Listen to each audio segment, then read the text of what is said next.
தமிழ் சிலபஸில் இது வரைக்கும் 17 டாபிக் முடிச்சிருக்கோம். அது TNPSC new syllabus Tamil unit 1 and 2 அப்படிங்கிற டாப்பிக்கில் பிளேலிஸ்ட்டில் இருக்கும். இது வரைக்கும் 17 டாபிக் முடிச்சிட்டோம். இப்போ நம்ம 18ஆவது டாப்பிக்காக வந்து ஒரு பொருட்பன்மொழி இருபொருள் குறிக்கும் சொற்கள் இந்த 2 டாப்பிக்கையும் நம்ம சேர்த்து பார்க்க போகிறோம். ரெண்டுமே சின்ன டாபிக் அப்படிங்கிறதுனால ஒரே வீடியோவில் பார்த்துடலாம்.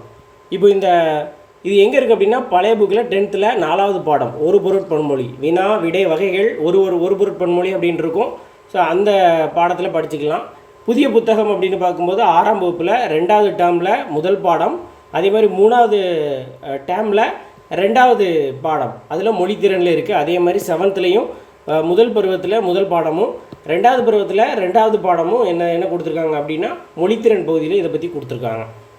இப்போ ஒரு பொருட்பன்மொழி நம்ம ஏற்கனவே படிச்சிருப்போம். ஒரு பொருள் தரக்கூடிய பல சொற்கள், ஒரு பொருள் பல சொற்கள், அதாவது ஒரு பொருள் தரக்கூடிய நிறைய சொற்களை பற்றி நம்ம பார்த்துருக்கோம்.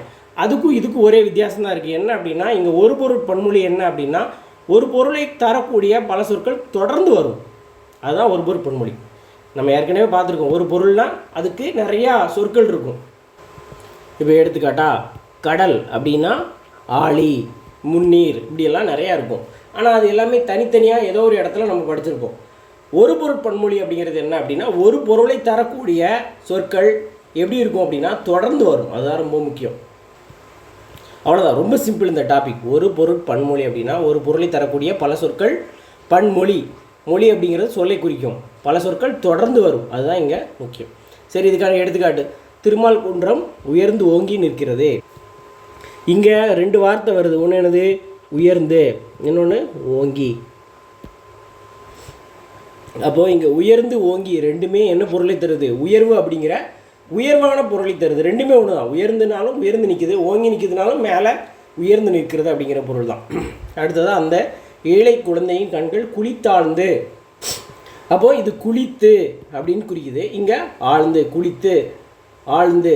ஆழ்ந்து அப்படின்னாலும் ஆழத்தை நோக்கி செல்வது, குளிந்து அப்படின்னாலும் குளிந்து கொண்டே செல்வது. ரெண்டும் இதே பொருளை தாழ்வு அப்படிங்கிற பொருளை தான் உணர்த்துகிறது. அதே மாதிரி இங்கே நடு அப்படின்னா என்ன அர்த்தம்? மையப்பகுதி. நடுப்பகுதி அப்படின்னா மையப்பகுதி. ரெண்டுமே ஒன்று தான். நடு அப்படி நடு மையம் ரெண்டுமே அந்த 2 பகுதியோடைய முக்கியமான நடுப்பகுதியை மையப்பகுதியை தான் குறிக்கும். ரெண்டுமே ஒரே பொருள் தான். அதே மாதிரி இந்த மிசை மீ அப்படின்னா என்ன அர்த்தம்? மேலே அப்படின்னு அர்த்தம். அதே மாதிரி மிசைன்னா நம்ம படிச்சிருப்போம். மிசை அவல் அப்படின்னு படிச்சிருப்போம். மிசைனா மேடு, அவல்னா பள்ளம் அப்படின்னு படிச்சிருப்போம். அப்போது மிசை அப்படிங்கிறது மேல் பகுதியை குறிக்கக்கூடியது. அப்போ ரெண்டுமே மேல் பகுதியில் இருக்கக்கூடிய விஷயத்தை குறிக்கக்கூடியது. அப்போ மிசை ஞாயிறு அப்படின்னா மிக உயர்வான இடத்துல இருக்கக்கூடிய மேலான இடத்துல இருக்கக்கூடிய ஞாயிறு அப்படிங்கிற பொருளில் வரும். ஸோ அவ்வளோதான். இது 2 ப்ரீவியஸ் இயர் கொஸ்டின் பார்க்கலாம். முதல்ல கொடுத்துருக்காங்க திருமால் குன்றம் உயர்ந்து ஓங்கி நிற்கிறது. இதில் ஒரு பொருட்பன்மொழிங்கிறது என்ன அப்படின்னு கேட்டிருக்காங்க. இதுதான் உயர்ந்து ஓங்கி. ஒரே பொருள் தரக்கூடிய 2 சொற்கள் என்ன செஞ்சுருக்கு? தொடர்ந்து வந்திருக்கு. அதனால் இது என்ன சொல்கிறோம்? உயர்ந்து ஓங்கி அப்படிங்கிறது தான் ஒரு பொருட்பன்மொழி. இன்னொன்று என்ன கொடுத்துருக்காங்க? ஒரு பொருட்பன்மொழியில் மீமிசை ஞாயிறு உணர்த்தக்கூடிய பொருள் என்னன்னு இருக்காங்க. மீமிசை அப்படிங்கிறது மீ அப்படின்னாலும் மேல், மிசைனாலும் மேல். அப்போது மேல் பகுதியை குறிக்கிறது. மேலே இருக்கக்கூடிய ஞாயிறு அப்படிங்கிறது எது? சூரியன். அப்போ மிக மேலே இருக்கக்கூடிய, நமக்கு மேலே இருக்கக்கூடிய சூரியன் அப்படிங்கிற பொருளில் வருது. இது ரெண்டுமே 10th புக்கில் இருந்தால் கேட்டிருக்காங்க. அடுத்ததாக 2வது டாபிக் இரு பொருள் குறிக்கக்கூடிய சொற்கள். இப்போ நூல்லாம் தைக்கக்கூடிய நூலையும் நம்ம நூல்கண்டு வச்சு தைப்போம். சட்டையை தைக்கக்கூடிய நூல், அதுவும் நூல் தான் சொல்லுவோம். புத்தகத்தையும் நூல் அப்படின்னு தான் சொல்லுவோம். அடுத்ததாக மாலை, பூவால் செய்யப்பட்ட ஒரு மாலையும் தான் சொல்கிறோம். அடுத்து பொழுது. தமிழர்கள் ஒரு நாளாக 6 சிறுபொழுதாக பிரிச்சிருப்பாங்க. அதில் ஒன்று தான் என்னது? மாலை பொழுது. இருட்டுறதுக்கு முன்னாடி உள்ள பொழுது வந்து மாலை பொழுது, ஏற்பாடுக்கு முன்னாடி உள்ளது. சரியா? அடுத்து ஆறுங்கிறது என்னது? ஒரு எண்ணெய் குறிக்கும், வழியை குறிக்கும், நதியை குறிக்கக்கூடியதாக இருக்குது. படிங்கிறது பாடத்தை படிக்க சொல்கிறது. வீட்டோட வாசப்படியையும் படியக்கட்டு அப்படின்னு சொல்லுவாங்க. அடுத்து திங்கள் அப்படிங்கிறது நிலவை குறிக்கக்கூடியது. மாதம் தமிழில் தை திங்கள் முதல் நாள் அப்படின்னு சொல்லுவாங்க. அப்போது மாதத்தை குறிக்கக்கூடிய சொல்லாகவும் இருக்குது. ஓடு அப்படிங்கிறது ஓடுதலை குறிக்கிறது, வேகமாக ஓடுறது. அடுத்து கூரை ஓட்டையும் குறிக்கக்கூடிய சொல்லாக இருக்குது. அடுத்து நகைங்கிறது நகைகளை அணிதல் அப்படிங்கிற பொருளில் வருது. அணியக்கூடிய ஒரு பொருள். அதே மாதிரி நகைத்தல் அப்படின்னா சிரிப்பை குறிக்கக்கூடிய ஒரு சொல்லாகவும் இருக்குது. நடை அப்படின்னா நடைகட்டு அப்படின்னா நடந்து போகிறது, அது என்ன சொல்கிறோம், நடைன்னு சொல்கிறோம். இன்னொன்று திருவிக்க வாய்ந்த எழுத்து நடை, மொழி நடை அப்படின்னு சொல்கிறோம். அப்போ அது ஒரு உரைநடை, இந்த மாதிரி ஒரு ஒரு மொழி நடை, உரைநடை, இந்த மாதிரி விஷயங்களை குறிக்கக்கூடியதாகவும் இருக்குது. மொழி அப்படிங்கிறது சொல் அப்படிங்கிறதோட இன்னொரு பொருளாக மொழிங்கிறது இருக்குது. அதே மாதிரி மொழியை என்னெல்லாம் சொல்லுவோம், ஒரு லாங்குவேஜ், ஒரு பாஷை அப்படின்னு கூட நம்ம மொழியை சொல்கிறோம். நட அப்படின்னா வேகமாக நடந்து போகிறது, நடத்தல்.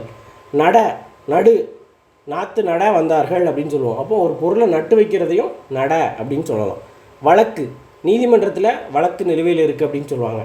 அடுத்து இதான் உலக வழக்கு அப்படின்னு சொல்லுவார்ல வடிவேலு, அதே மாதிரி இதான் நடைமுறையில் இருக்கிறத நம்ம என்ன சொல்லுவோம், வழக்கு அப்படின்னு சொல்லுவோம். அடுத்ததான் விளக்குங்கிறது தீபம் ஏற்றக்கூடிய விளக்கு. அடுத்து எனக்கு அதை அதை எக்ஸ்பிளைன் பண்ணு, தெளிவுபடுத்து அப்படின்னு சொல்கிறதும் விளக்கு தான். கல் அப்படின்னா கற்றுக்கொள், படி அப்படி கற்றுக்கொள் அப்படின்னு சொல்கிறோம்ல, அதான் கல். இளமையில் கல் அப்படின்னா இளமையில் படி அப்படின்னு அர்த்தம். அடுத்து இன்னொன்று, அந்த கல்லுங்கிறது என்னது, பாறை துண்டை தான் கல் அப்படின்னு நம்ம சொல்கிறோம்.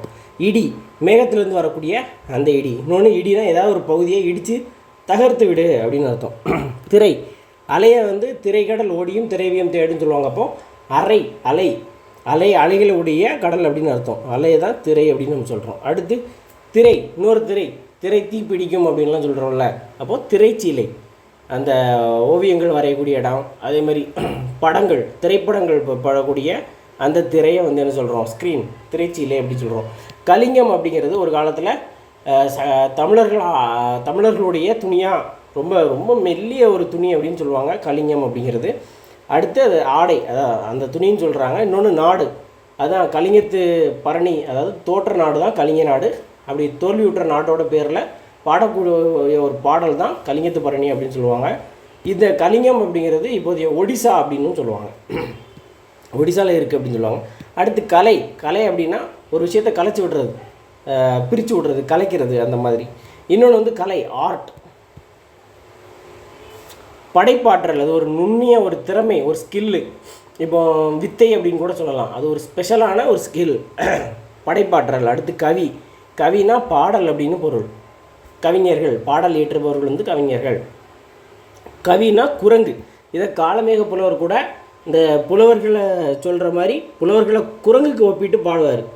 அப்படி ஒரு விஷயத்த யார் பண்ணியிருப்பா அப்படின்னா காலமேக புலவர். அப்போ கவிங்கிறது பாடலையும் குறிக்கும், குரங்கையும் குறிக்கும். இருபொருள் தருக. தாரணி அப்படின்னா என்ன, பூமி, உலகம்.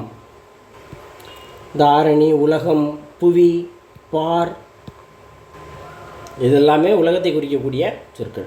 இப்போ ஆப்ஷன் பார்த்தாலே ரெண்டு சேமாக இருக்கான்னு பார்க்கோம்னா இதுதான், பூமியும் உலகத்தையும் தான் நம்ம ஒரே மாதிரியான பொருள் இருக்கக்கூடிய சொற்கள். அடுத்து இப்போ கேட்கப்பட்ட கேள்வி, கருத்து அப்படிங்கிறது எதை குறிக்கக்கூடியது? கருத்து, மூஞ்சி கருத்துட்டு அப்படின்னா அது கோபப்படுது, சினத்தால் மூஞ்சே கருத்துட்டு, மூஞ்சே மாறிட்டு, அந்த கோபத்தில் மாறிட்டு அப்படின்னு சொல்கிற மாதிரி ஒரு விஷயம். அடுத்து கிராய் அப்படிங்கிறது கருஞ்சேற்று நிலம், புற்கரடு அப்படின்னு சொல்கிறாங்க. கோரல் கல்வனை கோரல் தவறு கிடையாது, அது நீதி தான் அப்படின்னு யார் விஷயத்தில் சொல்லுவாங்க தெரியுமா? கண்ணகியோடைய கணவனை கொண்டுட்டு கோவலனை கொன்ன விஷயத்தில் அந்த பாண்டிய மன்னன் சொல்லுவான். கல்வனை கோரல் அரச நீதி, அது உண்மையாக ஒரு அரசனுடைய கடமை அப்படிங்கிற மாதிரி சொல்லுவார். அப்போ கோரல் அப்படின்னா கொல்லல், கோல் இழைத்தல் அப்படிங்கிற பொருளில் வரும். அடுத்து உரையல் அப்படின்னா ரெண்டு பேருக்குள்ள உரையல் அப்படின்னா பிணக்கு அல்லது மாறுபாடு அப்படிங்கிற பொருள். ஆப்ஷன் டி தான் விடை. ஸோ இது ரொம்ப சின்ன டாபிக், ரொம்ப ரொம்ப ரொம்ப சின்ன டாபிக். பொதுவாக இந்த ஒரு பொருள் பன்மொழினா ரொம்ப சிம்பிளான கான்செப்ட் தான். அதாவது ரெண்டு பொருள் தொடர்ந்து, அதை ஒரு பொருள் தரக்கூடிய ரெண்டு சொற்கள் தொடர்ந்து வரணும். தொடர்ந்து வந்துச்சுன்னா அதை ஒரு பொருள் பன்மொழி, ஒரு தொடரில் வரணும். அடுத்து இருபொருள் அப்படிங்கிறது நம்ம நிறைய இருபொருட்கள் பார்த்துருக்கோம், இன்னும் நிறையா பார்க்கலாம். இது புக்கில் இருக்கக்கூடியது இவ்வளோ தான் இருக்குது. ஸோ இதோட இந்த டாபிக் முடிச்சுக்கலாம். நன்றி.